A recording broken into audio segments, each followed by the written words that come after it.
All right. I want you to help me welcome this first comic. He comes to you from Miami. He's performed in New York, LA, and everywhere in between. Please give it up for Cesar Gracia, everybody.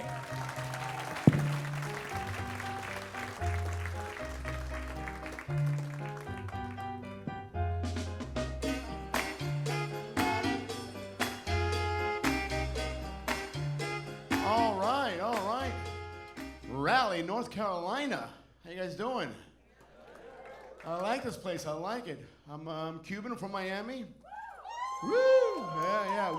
We don't swim up this far north, so it's for first time. It is nice. I wish I had known. It was really nice up here. I like it. I just I became a father. Well, she's almost 2 years old, so it's not like a new news type of thing. But yeah, I became a father, so I'm kind of still in that early father stage. My first child, and I'm in my 40s. So when you don't have a baby until you're 40 and you're Hispanic, that's like a rarity. So for a long time, I was like, I'm shooting blanks. I have to be. I must be. I thought something must be wrong. And then so I was like, you know what, I'm just gonna enjoy my life, and right there, I got a baby. And so it turns out I was like the pull-out MVP. My game was on point. I didn't know. Actually, if there was a museum of the pull-out game, my statue would be in front like this. Like the Heisman of the condomless Cubans. It was great.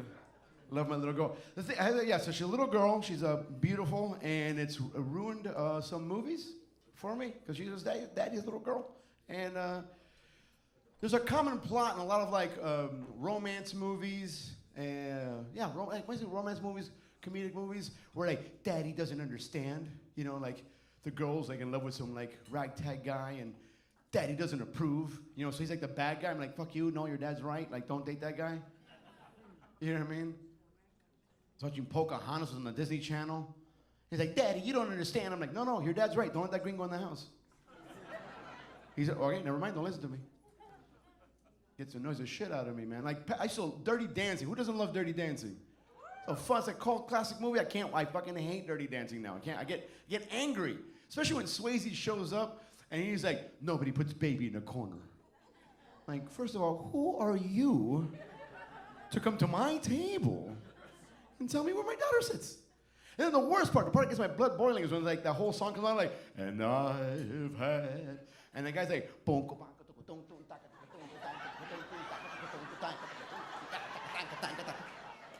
and she's up there on the stage, whatever, the whole country club is watching, he's like grinding up on my daughter, fuck you, bam!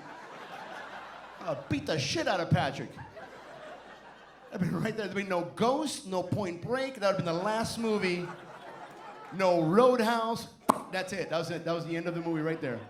Career would have ended. Can't watch that movie anymore. That's so messed up. And it's tough. I mean, tough raising a kid. Now raising a kid now, because I don't know what world we're living in now. Things are a little weird, right? It's just a little weird.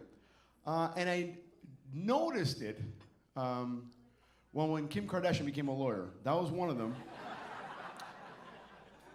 And how that happened was there's this case. She found out about this woman named Alice Johnson. Right? There you go, right? And Alice Johnson had this first offense. They gave her like 20 years. It was a crazy, insane case. She didn't deserve that much time that she was serving. Either way, Kim Kardashian found out about it, and she was like, that's messed up. And then she went into the White House, told Trump about it. He was like, okay. And then pardoned her, and she went free, which is nice. It's nice. I'm glad it happened. It was good news. It was just weird. It was weird that The Apprentice and the Kardashians had a crossover episode inside the fucking White House. And there's like a picture of them too, and I'm like, that's just weird. That's like if you told me like Will Smith and Kermit the Frog fixed global warming. I'm like, that's good news. I'm glad it happened. What the fuck's going on? What's happening? I think I think we're in a kill screen. I know everyone's blank face. Let me explain what that is, right? A kill screen is, it's an old video game term, geeky, nerdy video. Oh, you nod, he knows. So you're really good at video games. Because you have to be really geeky to get this. So now when you beat a video game, let me get to it. When you beat a video game now, there's like end credits, there's like a storyline. There's like writers for video games. It's like insane right now, right? But back then, like in the early 80s, they didn't have that. They didn't plan that far ahead. So if you got to like a super, like you're a really good nerd, you got to a really high score, the pixels went crazy. It just went crazy. Like Pac-Man would go like half the screen would disappear. Donkey Kong would throw shit off the screen. It just went a little nuts. And I think that's where we're in right now. Because the Mayans had us out of here in 2012. That was the highest score it was supposed to be. And they put that on stone. They're like, all right, so they get a black president. And then what happens? No, that's it. That's all that happens. That's it. That's the end. They get a black president. It's over. And we agreed. We were all cool with it. We even made a movie called Deep Impact, right? Morgan Freeman's the president. And the world ends. We're like, yeah, that's it. That's how we're going to go. That's how we're going to do it. Obama was running like, we're going to like that dude, and that's going to be the end. We got it. And then it missed us. Whatever meteor, whatever was supposed to kill us, it missed us, and now we're here. Like, we were in this little area. Like, what happens after the black president? I don't know, a fucking orange one. It's just wackadoo right now. It's just weird. Every time that guy does on TV, love him or hate him, it's just weird. It's just weird, man. People getting offended at everything now. You know? I bet like right now it's so weird that if you get to the Bible and turn to Revelations, it's just a picture of God like this. What happened to the second coming and the rapture? It's like, you know what I'm saying? I don't know. But yeah, people get offended at everything. Another thing that happened that was really good news, and then people just reacted weird. Right now, I think we have around like three female referees in the NFL. That's right. There you go. Applause. Right there you go. 3 female referees in the NFL. The first one was oh my God, something Thomas, Anna Thomas. I forgot her name. But it was a couple of years ago. We got our first female referee, and people lost their minds. They were like, oh no, a female referee. Oh, in the NFL, can't she do the job? Can a woman do the job? I'm like, really? Can't she do the job? Her job is to blow a whistle every time a man makes a mistake.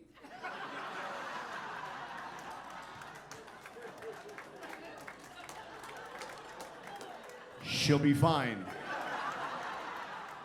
She has a lifetime of training, guys. It's nothing to worry about. We don't even need like instant replay ni un carajo. Like she'll be fine. Like there's no challenge the player, none of that shit. If a guy has a foot out of bounds, she's gonna know. She's gonna know, man. So you guys might notice it here in North Carolina, in Miami. I don't know one notices it, but people told me, because I lived in New York for a little while, and people told me that I had an accent. Do you guys hear it? You're like happy about it. Awesome, cool. But people were telling me like, I used to have it. You don't hear it? Maybe I've been here a couple days. Maybe it's just gone. I don't know. Maybe you guys just washed it out. No, because I grew up in Miami, so I had like a heavier accent. And then when I went to New York, people were like, and then people still hit me with that. I'm like, no, you have a little bit of it, a little bit of an accent, a little bit of a Cuban accent, a little bit of a Miami accent. And it would really, it bugged me because I speak fluent Spanish, but when I speak Spanish, you could tell that I grew up here in the United States. So I have an accent in Spanish. So it turns out I'm like linguistically retarded then, because you know what I mean? Like, because I speak 2 languages and have an accent in both. I don't speak anything correctly. Like, that's like, because if you have an accent, then you rock in whatever native language you have, but I fucked both of them up. So I was like, I'm gonna shut up and just like learn sign language. But with my luck, I'll be like signing away, and like a hearing impaired person walk up to me like, you're not really that far, dude. I can tell. You have an accent.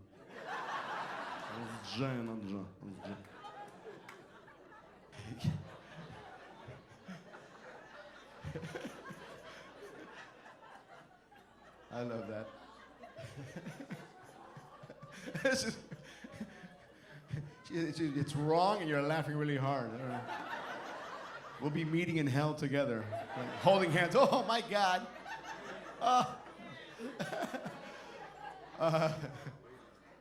So yeah, I'm bilingual, speak English and Spanish. Anybody bilingual here? Handful people, right? So the rest of you, right? There's a thing called Spanglish, right? And we all do it, and you hear it a lot sometimes where we're going like you see someone like, oh, I haven't seen you in a long time. Like, para engordar, like, how much you eating, Papa, whatever. And you're just talking to them, ay, pero que cute, that dress looks great, and que cute, whatever. Like, just go back, and we just flip back and forth, right? And it annoys some people, like, dude, like, pick a language. Like, what? Like, what's wrong with you? Why are you, like, short-circuiting in front of me? So let me explain what happens and see if you guys agree with me. Let me explain the bilingual mind. So you have your train of thought, right? You have your thoughts, right? And then you have a bucket of words. That's your language, right? And then as you see your thoughts, you throw words that describe your ideas, right? I have 2 buckets. So if I can't find a spoon, I throw a cuchara. That's just kind of how it is, right? You don't stutter or anything like that. You're just kind of like, hey, just throw it. So when you're speaking to someone who only speaks one language, you're kind of like, oh, okay, and then you're just like one-handed. You know what I mean? And then you see someone like, oh, you're Mexican? Oh, my God. We're just throwing from both buckets, and everybody else in the office is like, oh, fuck these people. And that's the reason for the wall. That's that, Spanglish. That's what it is. People just got fed up with it. They're only hearing 50% of the conversation. It's like watching Scarface on TBS. You're like, what? It's like every other word's a curse word. It's like bleeped out. You're like, well, I don't know what's going on. Scarface on TV. I can't watch that. I love that movie. Again, Cuban from Miami, so that's like my movie. But I hate it when they put it like on TBS or like when they put it on cable. I'm like, why are you doing that? Especially when they try to replace a bad word. It does not, like, you fouled off, Frank.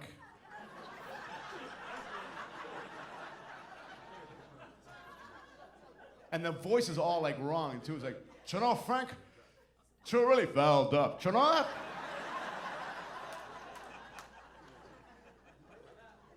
I got you and I'm gonna mess you up, okay?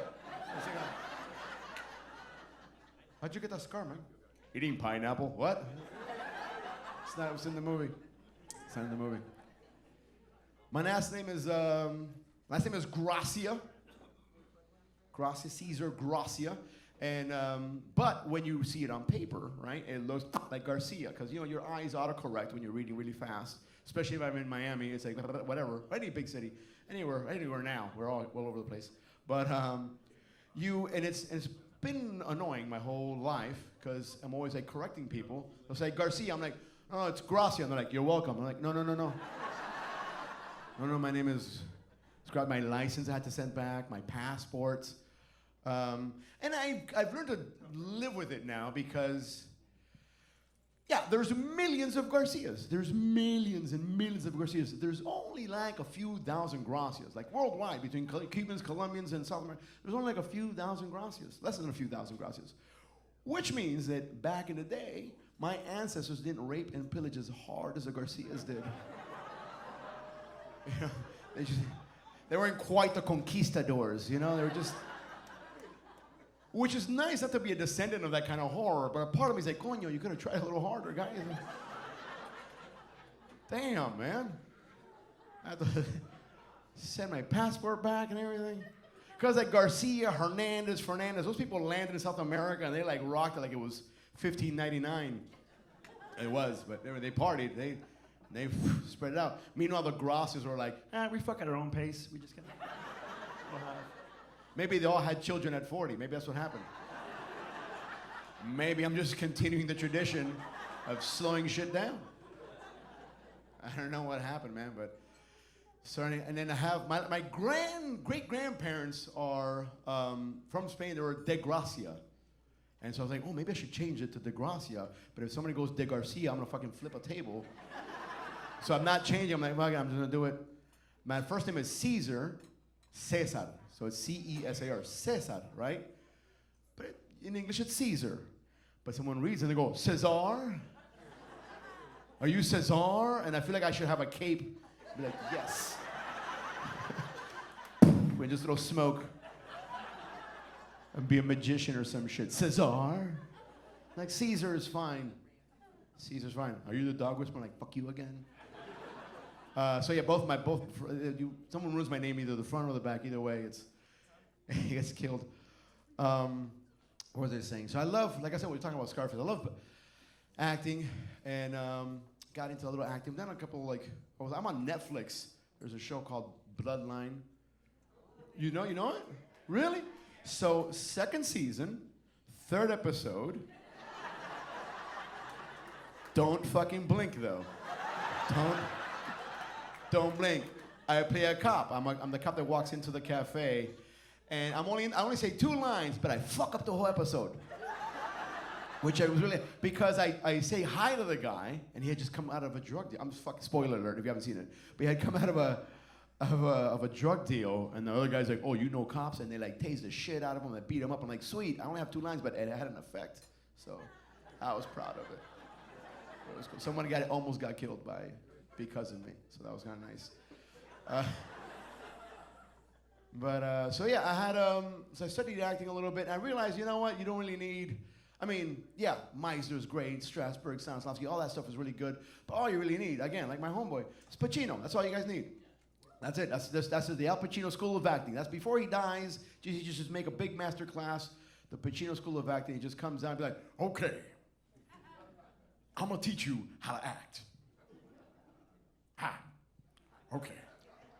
Rule number 1, project, be heard. That's why I yell in every single movie that I make.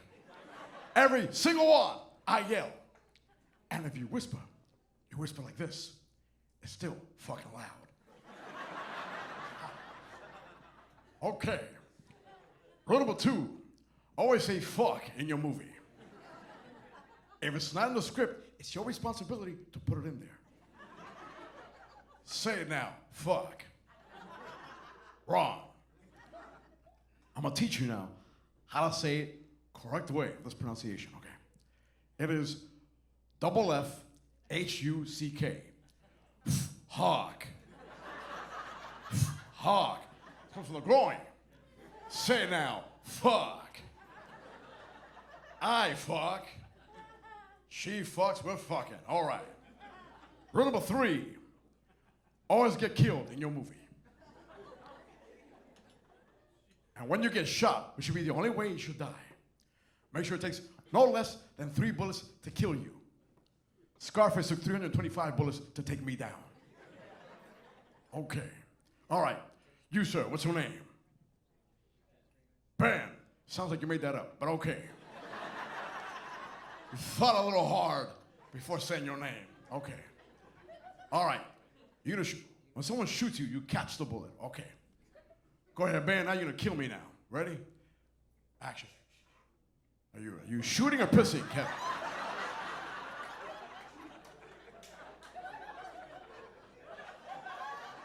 Get a gun, man. All right, here we go. Ready? Make it loud. Ready? And go. Fuck down.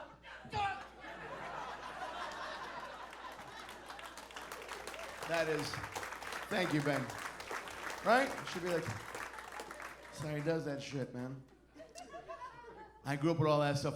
See, because now it's all fucking, whatchamacallit, it's all superhero movies, you know, because, well, they got rid of bullying, so now it's the nerds have run wild. But, so now they control everything. But growing up, that shit was secret, you know, and then gangster movies were your heroes, right?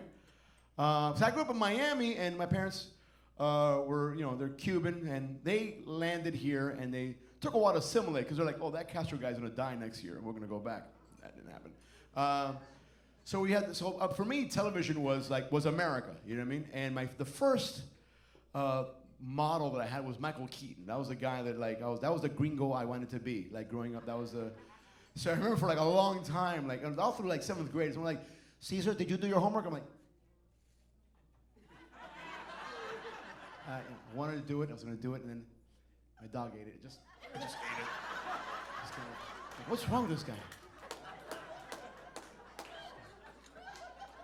All 7th grade. This is me. You wanna dance? Watch like over and over again. That's how I did. The other school of acting that you need, apart from like Pacino, is actually the De Niro school of acting. That one's different, right? It's not excess. That one is less is more, right? But De Niro is all about like.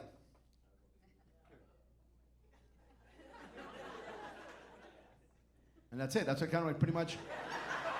Like that guy could do like a whole scene with just 3 lines. You know, like a bank robbery scene with just 3 lines. Be like, all right, put the money in the bag. Put the money in the bag. Lie down. Lie down. Don't press that button. Don't press that button. Put the money in the bag. Lie down. Don't press that button. Put the money in the bag. 3 lines. That's it. That's all he needs. The most intense scene ever. Guys, rally. I love you guys. You guys have been amazing. My name is Cesar Gracia. Thank you very much.